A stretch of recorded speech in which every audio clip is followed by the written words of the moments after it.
Hey, thanks for clicking through on my video.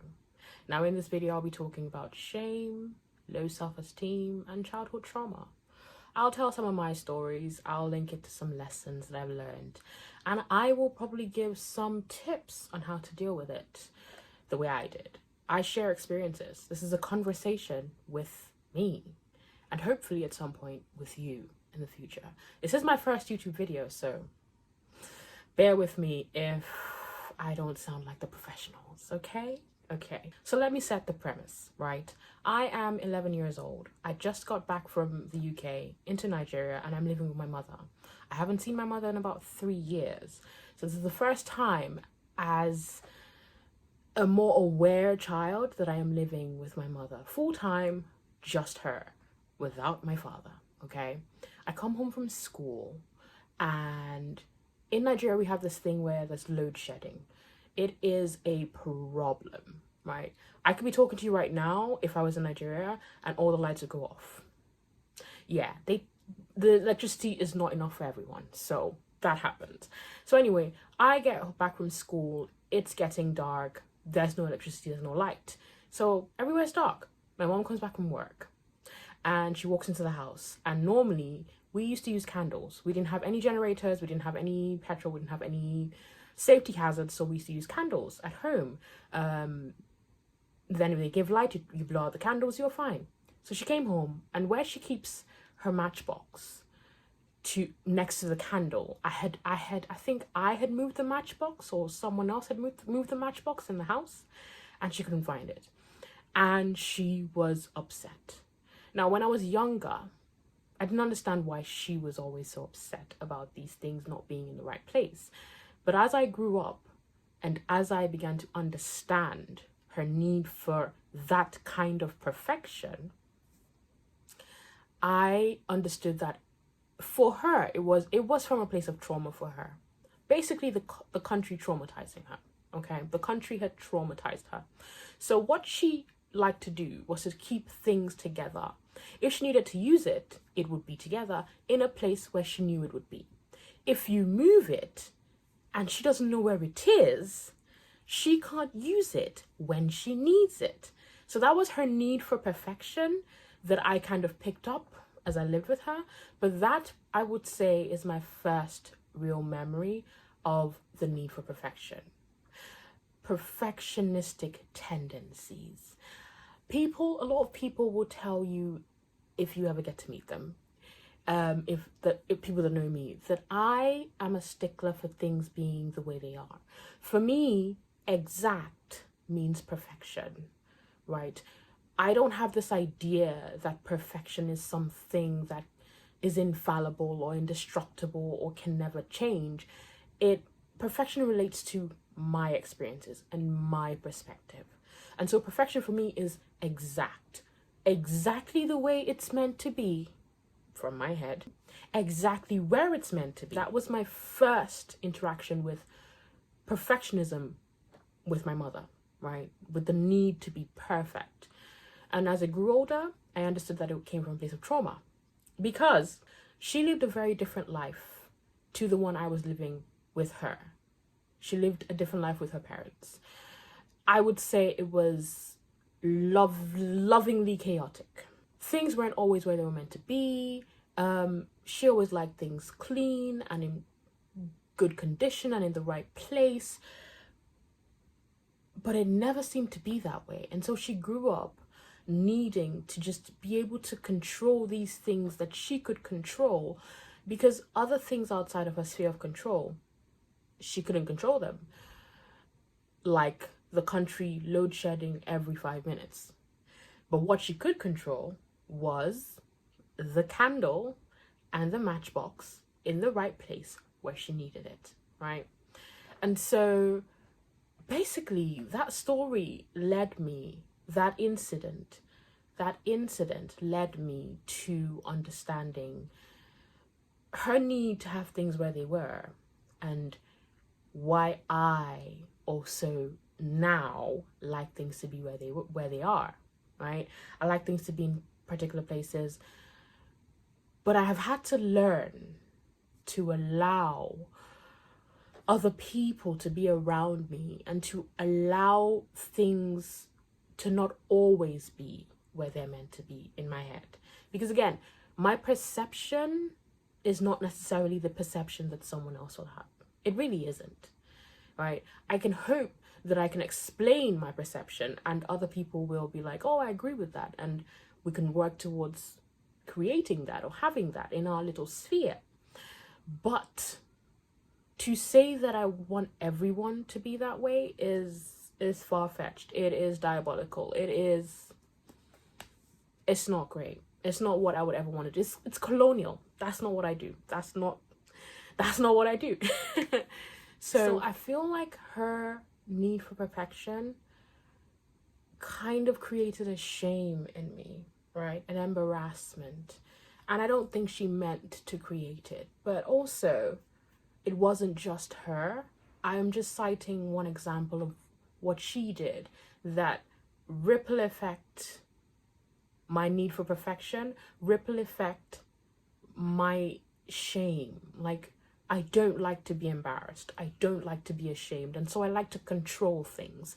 And so perfection, because it is exactly what I want. Are you following me? Okay, because I was trying to tie in the thought process. But anyway, that's where my shame is. I hate to be embarrassed. I hate to not be in control of things. I hate it, right? And so when she got upset that she couldn't find the matchbox, I felt so bad. I felt so responsible for misplacing this matchbox. I felt so responsible for causing this embarrassment because she was upset with me and she was talking to me, and I was like, if this didn't happen, you wouldn't be speaking to me this way. I wouldn't now be upset. I wouldn't now feel embarrassed that you're speaking to me this way or ashamed. I was so like, her upset me. And it's from a place of shame. And this goes back to my father because my shame does not come from my mother. The perfectionist tendencies come from her, but my shame comes from my dad. My dad used to have this saying when I was younger, when I would ask for anything, he would ask me so many series of questions. Why? Where? When? For what reason? He would ask me so many series of questions, and then if I couldn't answer one, he'd be like, well, you can't have it, or you can't do it because you are not smart enough. You did not know all the details. You did not know everything you needed to know about that thing. I think that's where my shame particularly came from or comes from. I don't think I feel that shame anymore, but that's where it comes from, right? Him making me feel like I didn't know enough anytime I opened my mouth. And so now, before I open my mouth, even before I made this YouTube video, I had such anxiety. I'm not even talking to you yet. I have to still edit this and put it out.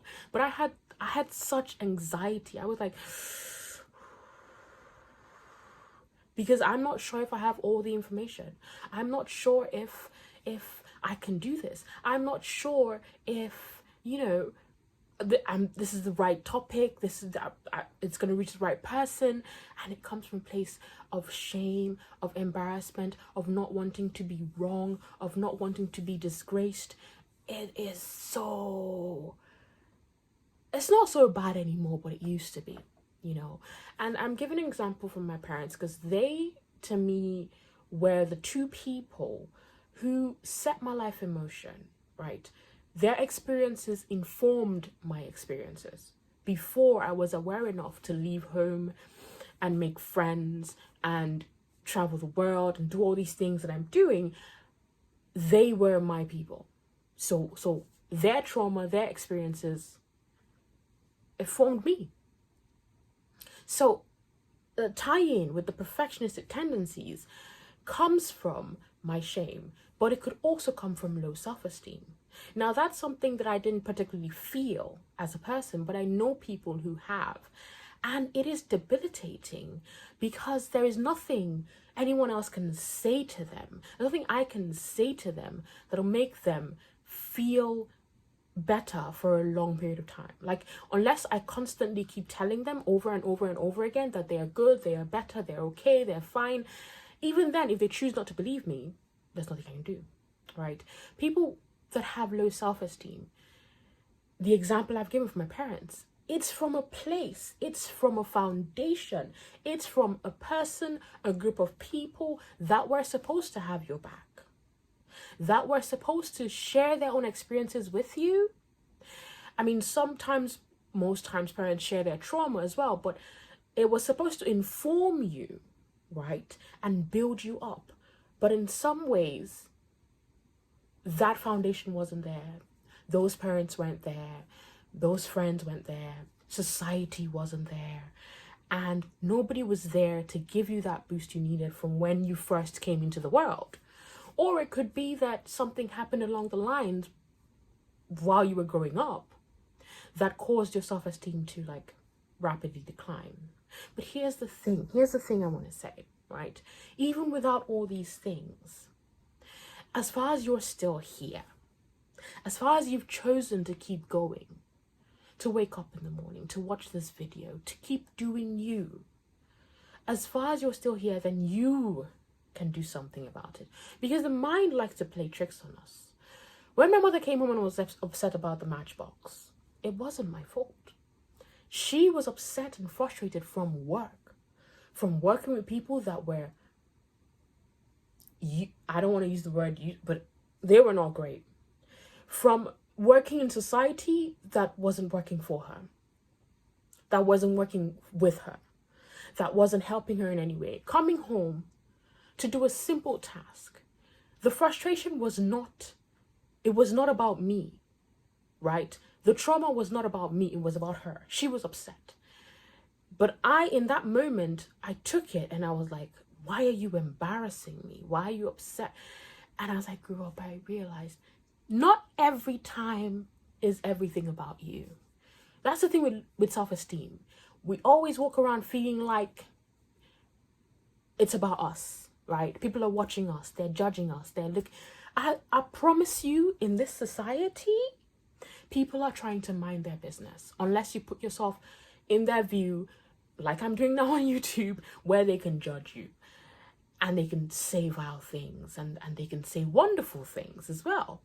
Once you understand the balance that is humans, right, they can be as vile as they come and that they can be as wonderful as they come, and you are part of that, you begin to see that your esteem is not linked to other people.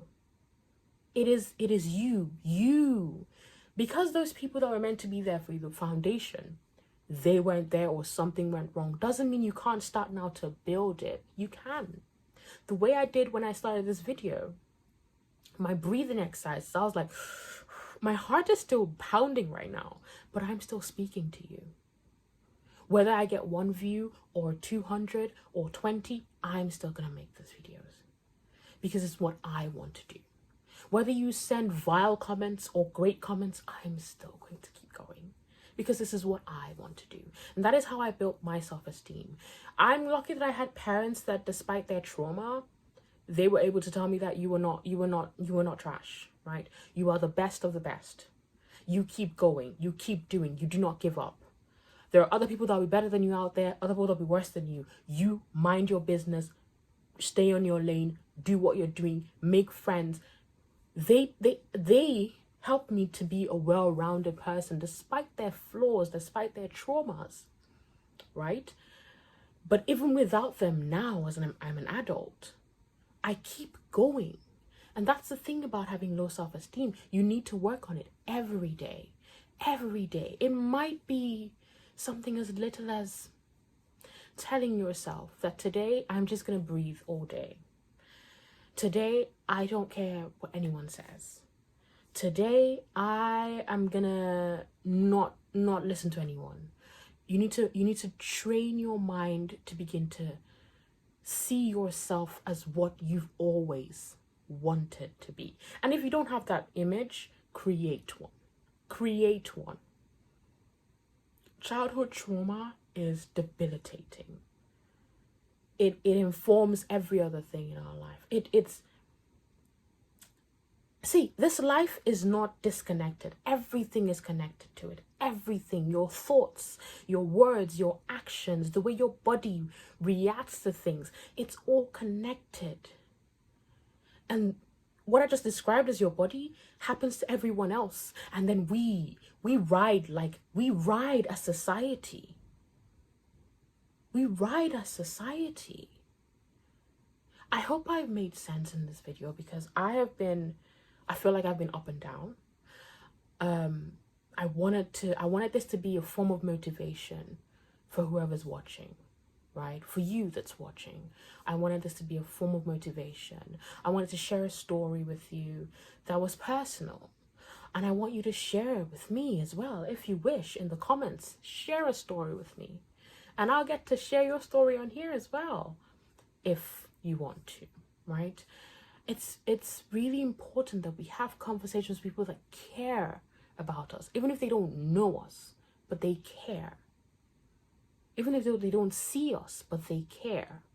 It's important in human survival. It's important in human thriving. So I'm going to end the video here. I hope that my story kind of made sense. I hope what I said made sense. And I do hope that you subscribe, you turn on notifications, you leave comments, you like, you dislike, you share. But I do hope that you come back next time, when I would have maybe gotten better at doing this. Okay, so once again, or I'm not sure I said it the first time, but anyway, my name is Adia Young, and this is Conversations with A, and I'm just sharing experiences, mine, my friends, my family, yours, if you wish.